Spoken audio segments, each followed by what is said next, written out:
आप लोग को बताने जा रहा हूँ 6G पोजीशन में रूट कैसे मारा जाता है। रूट मारने का क्या प्रोसेस होता है, रूट मारते समय कौन कौन चीज़ को ध्यान में रखना है और कैसे रूट मारना है, कैसे फीलर को देना है, कहाँ पर फीलर देना है, फीलर का बैलेंस कैसे बनाना है, टर्च कंडीशन कितना बड़ा रहना चाहिए, टर्च का पोजीशन कैसे बनाना है, पूरे प्रोसेस में इस वीडियो के अंदर करके दिखाऊंगा और बताऊंगा। तो दोस्तों, अगर आप लोग को 6G पोजीशन में वेल्डिंग करते समय कोई भी दिक्कत हो रहा है, कोई भी तकलीफ होता है, तो आप लोग इस वीडियो को बिना स्किप किए पूरे लास्ट तक देखिए। पूरे तकलीफ, पूरे आपका समस्या जड़ से हो जाएगा खत्म। चलिए दोस्तों, मैं पहले एक बार आप लोग को ज्वाइंट दिखाता हूँ। जैसे कि दोस्तों आप लोग देख रहे हैं लोग, ये ज्वाइंट है 12 इंच का एक ज्वाइंट है, ये एल्बो ट्यूब पाइप है, देख रहे हैं लोग, इधर में ऐसे रखा हुआ है। 6G पोजीशन में दोस्तों ये है।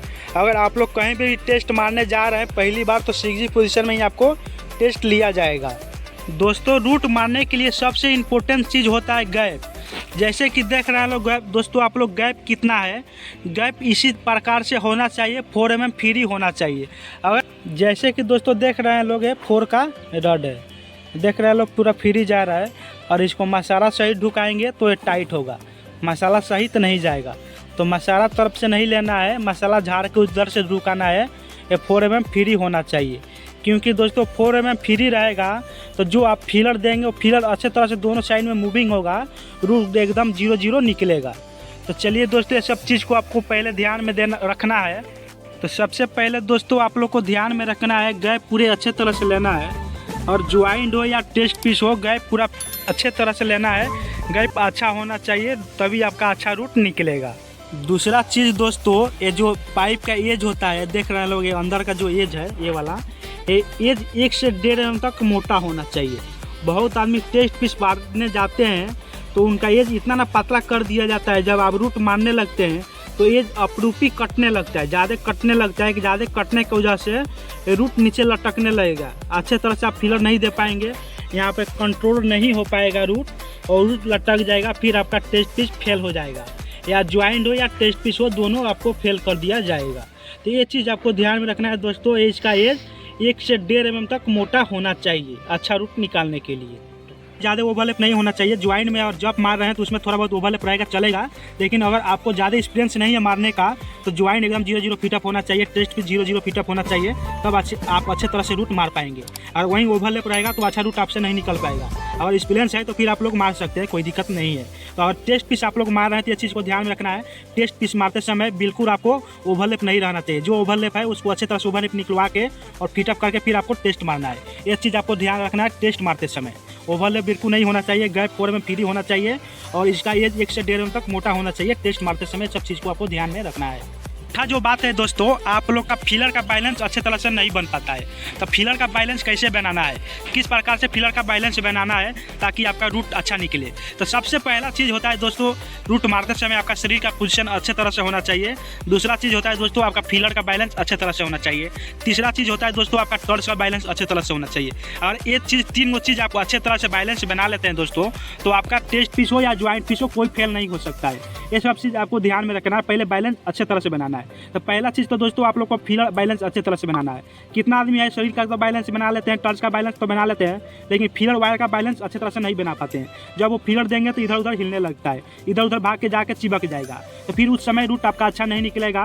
कंटिन्यू फीलर नहीं जाएगा, बराबर फीलर नहीं जाएगा, तो रूट आपका अच्छा नहीं निकलेगा, फिर आपको फेल कर दिया जाएगा, फिर आप माथा पे हाथ धर के झनकने लगेंगे। तो दोस्तों फीलर का बैलेंस कैसे बनाना है, सबसे पहला चीज़ है दोस्तों, आप लोग फीलर देख रहे हैं लोग, ये पूरा फीलर 1 मीटर का लेंथ इसका होता है। एक फीलर का 1 मीटर का लेंथ होता है, तो आपको बैलेंस अगर नहीं मिल पाता ज़्यादा बड़ा होने की वजह से, तो फीलर को 2 भाग में आप कटिंग कर दीजिए। इस एक फीलर को 2 भाग में बीचे बीच कटिंग कर दीजिए, थोड़ा छोटा हो जाएगा, फिर आपका मारने में आसान होगा, अब बैलेंस अच्छे तरह से बन पाएगा। चलिए मैं 2 फीलर को कटिंग करके दिखाता हूँ आपको। पहले देख रहे हैं लोग दोस्तों, मैं 1 फीलर को कटिंग कर लिया हूँ। इसी प्रकार से आप 1 फीलर में 2 भाग में कटिंग कर लेना है।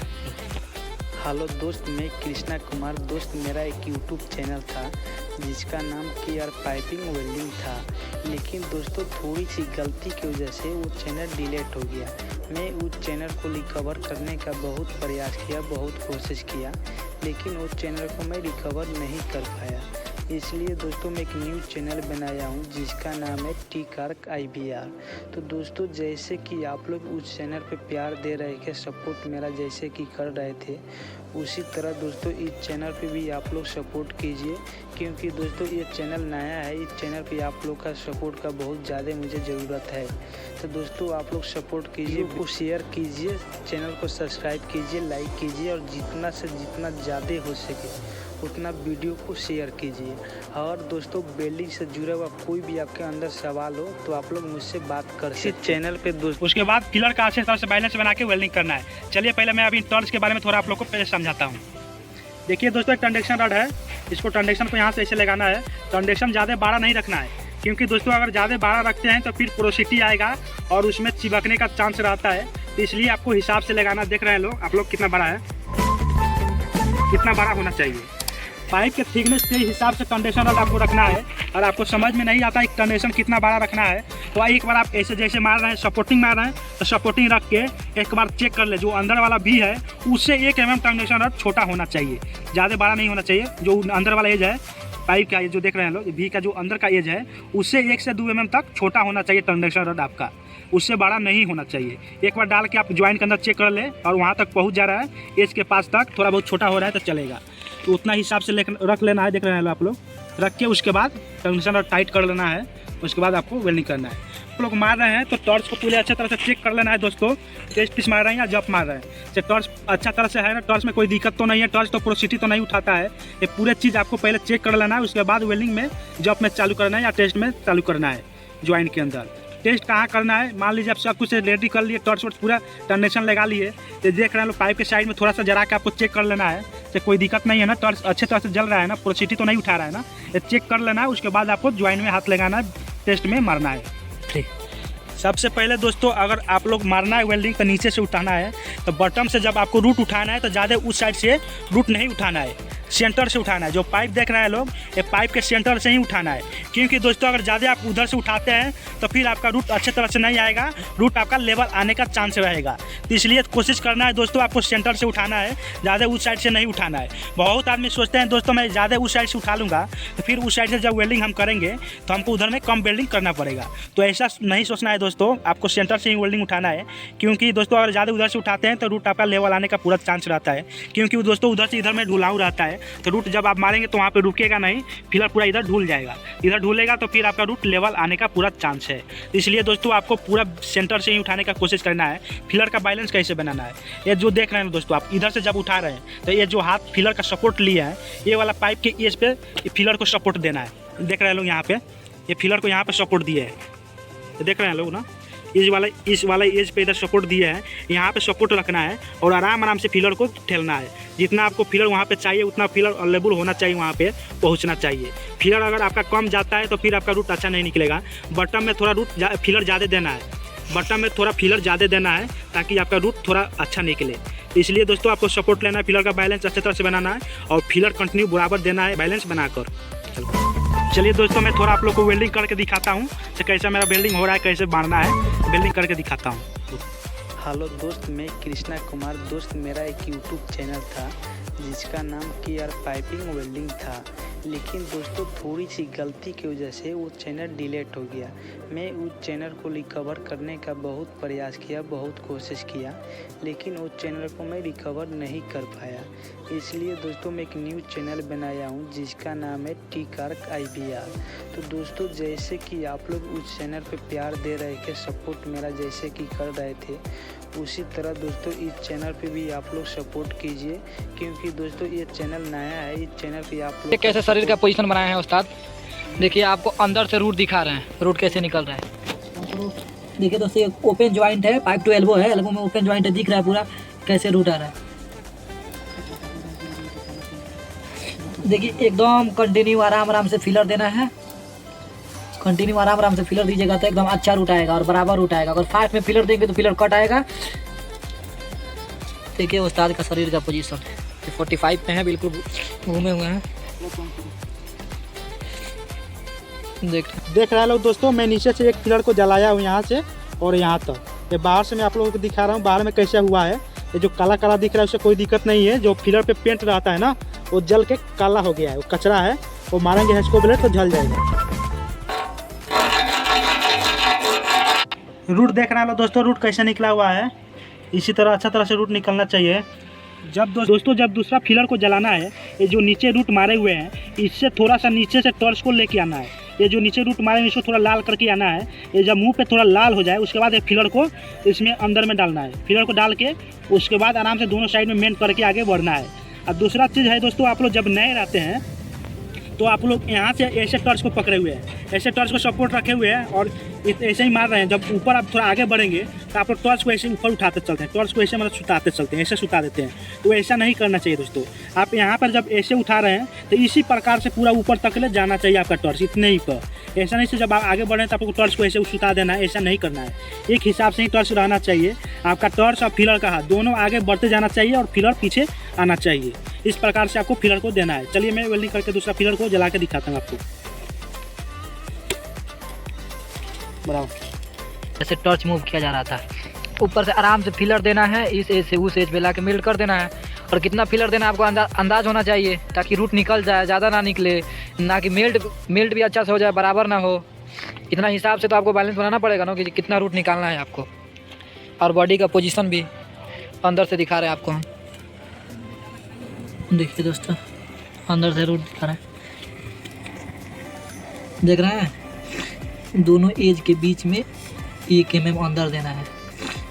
ज़्यादा बाहर देंगे तो ज़्यादा रूट निकलेगा, ज़्यादा उस साइड भी देंगे तो कम रूट निकलेगा। देखिए दोस्तों, जितने ऊपर आपका वेल्डिंग जाएगा उतने ऊपर हाथ एकदम मूव होते जाएगा ताकि टॉर्च का जो फोकस हो, जहाँ तक सपोर्टिंग हो रहा है वहाँ तक सपोर्टिंग मारिए। फिर आपका जो पोजीशन चेंज हो जाएगा, ऊपर आ जाएगा तो आप मूविंग कर सकते हैं। आप मूविंग मारते समय टंगस्टन को थोड़ा छोटा रखना है और कैप को देखना है कि कौन कैप मेरा जो है नोजल वो बैठ रहा है। भी में 36-21 का बैठ रहा है या 36-22 का, जिस हिसाब से भी रहेगा उस हिसाब से आपको नोजल बैठाना है। फिर नोजल बैठा के तब उसमें टॉर्च को मूव करना है। अगर नोजल बड़ा रहेगा तो टॉर्च मूव नहीं हो पाएगा, ऊपर भाग नहीं पाएगा। और छोटा रहेगा तो फिर उसी में अंदर घुस जाएगा, तब उससे भी प्रॉब्लम हो सकता है। आपको नोजल दे के बैठा लेना है, कौन सा नोजल बैठ रहा है, उसके बाद मूविंग मारना है। मूविंग मारते समय टॉर्च को एकदम हल्का हाथ से पकड़ना है, ना कि पूरा अपना शरीर का वजन टॉर्च पे देना है। अगर वो पूरा वजन आप टॉर्च पे देंगे तो टॉर्च जो है वो आगे में चल नहीं पाएगा, वहीं पे जहाँ रहेगा वहीं पे मूव करते रहेगा। टॉर्च को एकदम हल्का वजन से पकड़ना है और फिर आराम से मूव करना है। देखिए, और फिलर का बैलेंस एकदम बना के देना है ताकि रूट फिलर कट ना आए, ज़्यादा रूट ना निकले। ऊपर में थोड़ा फिलर को कम देना है। अब ऊपर जब पहुंच जाना है ओवरहेड में, तो ओवरहेड में जाते टाइम फिलर को कम कर दिया जाता है। फिलर की क्वांटिटी जो नीचे देख रहे हैं लोग दोस्तों, रूट कैसा निकला हुआ है। इसी तरह रूट निकलना चाहिए, रूट एकदम 0-0 होना चाहिए, रूट अप डाउन नहीं होना चाहिए। बाहर से देख रहे हैं लोग दोस्तों, बाहर से कैसा हुआ है, बाहर से भी एकदम फिनिशिंग होना चाहिए दोस्तों। और बाहर से फिनिशिंग आता है तो अंदर भी फिनिशिंग आएगा। देख रहे हैं लोग, इसी प्रकार से पूरे 0-0 होना चाहिए। फिनिशिंग रूट मारने की कोशिश करना है और फिनिश मारना है। देख रहे हैं दोस्तों, मैं ऊपर तक आ गया हूँ। जब ऊपर में आ जाना है तो ऊपर में फिलर को कैसे देना है, कैसे बैलेंस बनाना है, मैं अभी आप लोग को दिखाता हूँ। जब दोस्तों ऊपर में आ जाना है तो फिलर को देख रहे हैं लोग, एक एज के बराबर होना चाहिए, ज़्यादा नीचे नहीं देना है। क्योंकि दोस्तों ऊपर टॉप में आप आ गए हैं और ज़्यादा नीचे देंगे तो फिर रूट आपका मोटा आएगा और रूट अच्छा नहीं निकलेगा, रूट लटकने का चांस रहता है। तो ये एज जो पाइप का एज है ना, भी का, ये एज के लेवल में देना है और फिलर कंटिन्यू थोड़ा देना है। फिलर अप डाउन नहीं होना चाहिए। और फिलर अप डाउन देते हैं तो फिर आपका रूट लेवल आएगा। तो फिलर देख रहे हैं लोग कितना टाइम मेरा, इतने फिलर देना है और फिलर कंटिन्यू देते रहना है। चलिए मैं वेल्डिंग करके दिखाता हूँ आपको। देख रहे हैं ना दोस्तों, टॉप पे वेल्डिंग हो रहा है, टॉप पे रूट बना रहा है।